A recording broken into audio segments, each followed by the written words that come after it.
بسم اللہ الرحمن الرحیم۔ معزز ناظرین، آج انشاءاللہ العزیز میں ایک اہم مسئلے پر گفتگو کروں گا، اور وہ مسئلہ یہ ہے خلافت کے سلسلے میں کہ حضرت ابو بکر صدیق رضی اللہ عنہ رسول کے بعد جو ہے خلافت متفق علیہ یہ مسئلہ ہے حضرت ابو بکر صدیق کا، کہ حضرت ابو بکر صدیق کی خلافت سبھی لوگوں نے جو ہے سب صحابہ کرام نے قبول کیا ہے۔ انشاءاللہ میں حدیث پیش کروں گا اس پر، رسول اکرم صلی اللہ علیہ وسلم کی حدیث بھی پیش کروں گا، اور علامہ ابن کثیر کی عبارت بھی انشاءاللہ پیش کروں گا، کیونکہ شیعوں کا یہ جو ہے اجماعی طور پر شیعوں کا اجماعی طور پر یہ عقیدہ ہے، وہ یہ کہتے ہیں کہ حضرت ابو بکر صدیق رضی اللہ عنہ نے نعوذ باللہ یہ خلافت کو غصب کیا ہے، اور حضرت علی رضی اللہ عنہ کا یہ حق تھا، لیکن ابو بکر صدیق رضی اللہ عنہ نے بغیر کسی رضامندی کے جو ہے خلافت کو لوگوں کے سامنے یہ بتایا کہ میں خلیفہ ہوں، نعوذ باللہ ثم نعوذ باللہ۔ انشاءاللہ میں یہ بھی بتاؤں گا کہ حضرت ابو بکر صدیق رضی اللہ عنہ کی خلافت تمام صحابہ کرام کی موجودگی میں سبھی نے جو ہے اتفاق کیا ہے، اور تمام کے تمام صحابہ کرام حضرت ابو بکر صدیق رضی اللہ عنہ کی خلافت پر متفق ہے۔ رسول اکرم صلی اللہ علیہ وسلم کی موجودگی میں رسول اکرم صلی اللہ علیہ وسلم جب اخیر وقت میں رسول اکرم کی طبیعت زیادہ خراب ہوئی، تو رسول اکرم صلی اللہ علیہ وسلم نے فرمایا مرو ابا بکر فلیصلی بالناس۔ یہ رسول کا فرمان ہے حضرت ابو بکر صدیق رضی اللہ تعالی عنہ کے سلسلے میں، کہ صحابہ کرام سے یہ فرمایا کہ ابو بکر رضی اللہ عنہ یعنی ابو بکر سے یہ کہہ دو کہ لوگوں کی امامت کرے۔ اس جگہ پر حضرت علی رضی اللہ عنہ بھی موجود تھے، اسی جگہ پر حضرت عباس رضی اللہ عنہ بھی موجود تھے، لیکن رسول اکرم صلی اللہ علیہ وسلم نے حضرت علی کو نہیں کہا، حضرت عباس رضی اللہ عنہما کو نہیں کہا، بلکہ صرف اور صرف حضرت ابو بکر صدیق رضی اللہ عنہ کے سلسلے میں یہ کہا مرو ابا بکر فلیصلی بالناس، حضرت ابو بکر جاؤ نماز پڑھاؤ لوگوں کی۔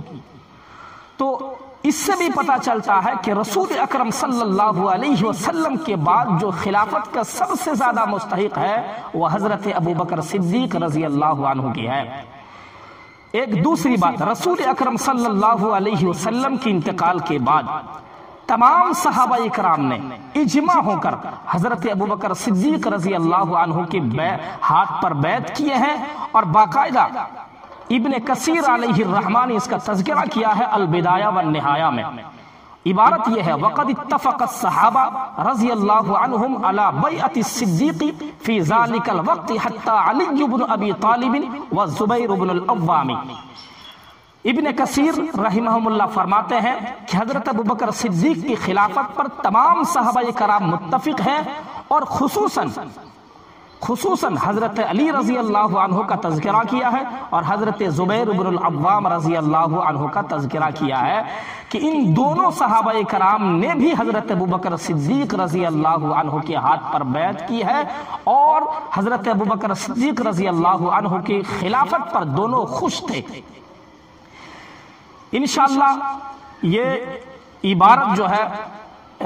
حضرت علامہ ابن کثیر علیہ الرحمہ کی کتاب البدایہ والنہایہ کے اندر موجود ہے، اور وہ حدیث جو میں نے شروع ہی میں ذکر کیا مرو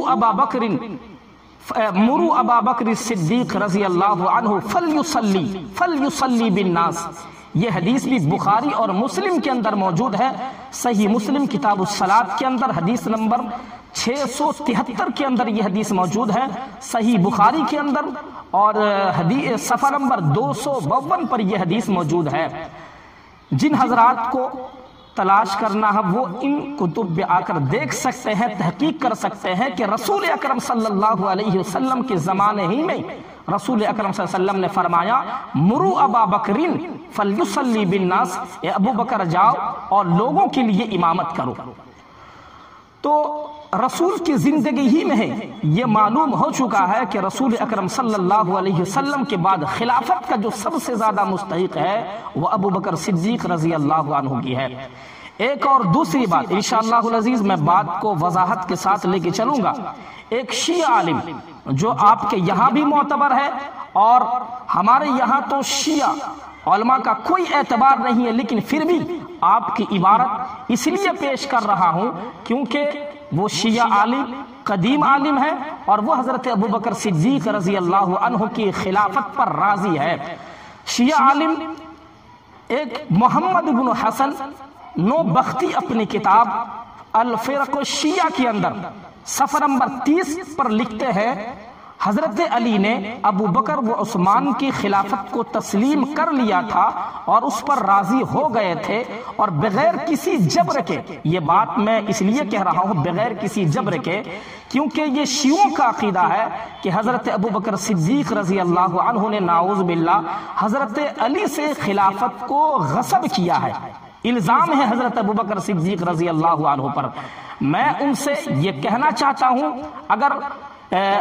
ہمارے علماء پر اگر آپ کا اعتبار نہیں ہے تو اپنے علماء پر تو اعتبار کرو، کیونکہ یہ شیعہ عالم کی کتاب ہے، محمد بن حسن نوبختی کی کتاب ہے الفرق الشیعہ کے نام سے۔ صفحہ 30 پر لکھتے ہیں کہ حضرت علی رضی اللہ عنہ نے حضرت ابو بکر و عمر کی خلافت کو تسلیم کر لیا تھا اور اس پر راضی ہو گئے تھے۔ آگے جملہ سنیے گا، اور بغیر کسی جبر کے ان کی بیعت کر کے فرما برداری کی۔ آگے ایک جملہ یہ کہہ رہے ہیں نوبختی نے، علامہ نوبختی یہ کہہ رہے ہیں پس ہم بھی اس پر راضی ہے۔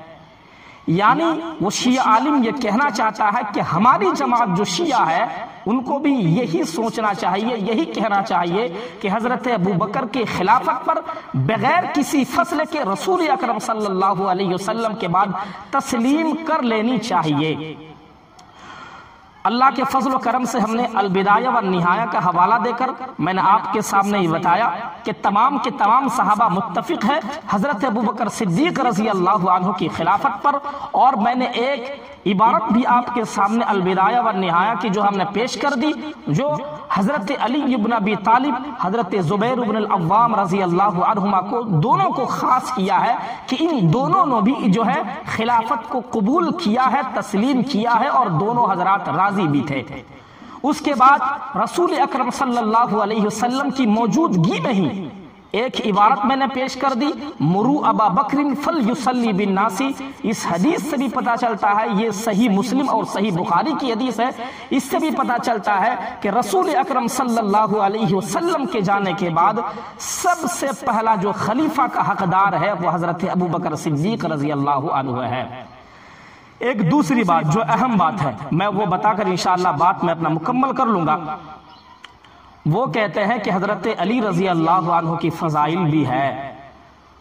اللہ کے فضل و کرم سے ہم اہل سنت والجماعت اور مسلک دیوبند سے تعلق رکھنے والے حضرت علی رضی اللہ عنہ کی خلافت کا بھی ہم انکار نہیں کرتے، اور حضرت علی رضی اللہ عنہ کے فضائل کو بھی ہم انکار نہیں کرتے، لیکن ہاں خلافت کو، حضرت علی رضی اللہ عنہ کی خلافت کو تسلیم کرتے ہیں، خلفائے راشدین کہ چوتھا خلیفہ ہے، اور حضرت علی رضی اللہ عنہ کی فضائل کو بھی تسلیم کرتے ہیں، لیکن حضرت ابو بکر رضی اللہ عنہ کے بعد، حضرت عمر رضی اللہ عنہ کے بعد، حضرت عثمان غنی رضی اللہ عنہ کے بعد ہم حضرت علی رضی اللہ عنہ کی فضائل کو تسلیم کرتے ہیں، ہم انکار نہیں کرتے، کیونکہ اہل دیوبند ہیں۔ اللہ کا یہ شکر بھی ہے کہ ہم دیوبند والے ہیں، اسی وجہ سے ہم بالترتیب جو رسول کا فرمان ہے اور پوری دنیائی امت کا یہ اجماع ہے کہ پوری دنیا کا یہ اجماع ہے کہ رسول اکرم صلی اللہ علیہ وسلم کے بعد حضرت ابو بکر صدیق رضی اللہ عنہ پوری دنیا کے لوگوں سے سب سے افضل ترین انسان ہے، اس کے بعد حضرت عمر فاروق ہے، اس کے بعد حضرت عثمان ہے، اس کے بعد حضرت علی رضی اللہ عنہ ہے، اس کے بعد دیگر صحابہ کرام ہیں، حضرت معاویہ ابن ابی سفیان ہے، حضرت سفیان رضی اللہ عنہ ہے، حضرت عبداللہ ابن مسعود ہے، حضرت عبداللہ ابن عمر ہے، حضرت عبداللہ ابن عباس ہے، اور جتنے اس کے بعد صحابہ کرام ہیں، ان تماموں کو ہم تسلیم کرتے ہیں کہ تمام کے تمام صحابہ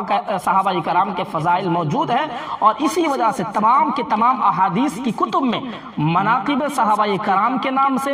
باقاعدہ الگ الگ باب محدثین نے یہ قائم کیا ہے، مناقب علی کے نام سے، مناقب ابوبکر صدیق کے نام سے، مناقب عثمان کے نام سے، اور مناقب فاروق اعظم کے نام سے، مناقب معاویہ رضی اللہ عنہ کے نام سے، مناقب ابو سفیان کے نام سے، اور جتنے صحابہ کرام ہیں ان تمام حضرات کے سلسلے میں کسی نہ کسی کتاب میں مناقب کے نام سے باب محدثین نے یہ قائم کیا ہے۔ اسی وجہ سے میں تمام مسلمانوں کو یہ بات بتانا چاہتا ہوں کہ تمام مسلمان رسول اکرم صلی اللہ علیہ وسلم کے بعد جو سب سے زیادہ خلافت کے حقدار تھے وہ حضرت ابوبکر صدیق ہے، اس کے بعد حضرت عمر فاروق رضی اللہ عنہ تھے، حضرت عثمان رضی اللہ عنہ تھے، حضرت علی رضی اللہ عنہ ہے۔ تو اسی وجہ سے یہ بالترتیب اہل سنت والجماعت کے نزدیک ہے، نہ کہ حضرت علی رضی اللہ عنہ کو سب سے پہلا خلیفہ مان کر حضرت ابوبکر صدیق رضی اللہ عنہ کو غاصب ماننا، نعوذ باللہ ثم نعوذ باللہ۔ اسی وجہ سے تمام مسلمانوں کو اس بات پر متفق ہونی چاہیے، اور یہ ضروری ہے امت پر، یہ ضروری ہے کہ رسول اکرم کے بعد سب سے جو پہلا درجہ ہے وہ حضرت ابوبکر صدیق رضی اللہ عنہ کا ہے۔ اللہ تعالی ہم سبوں کو صحیح بات پر عمل کرنے کی توفیق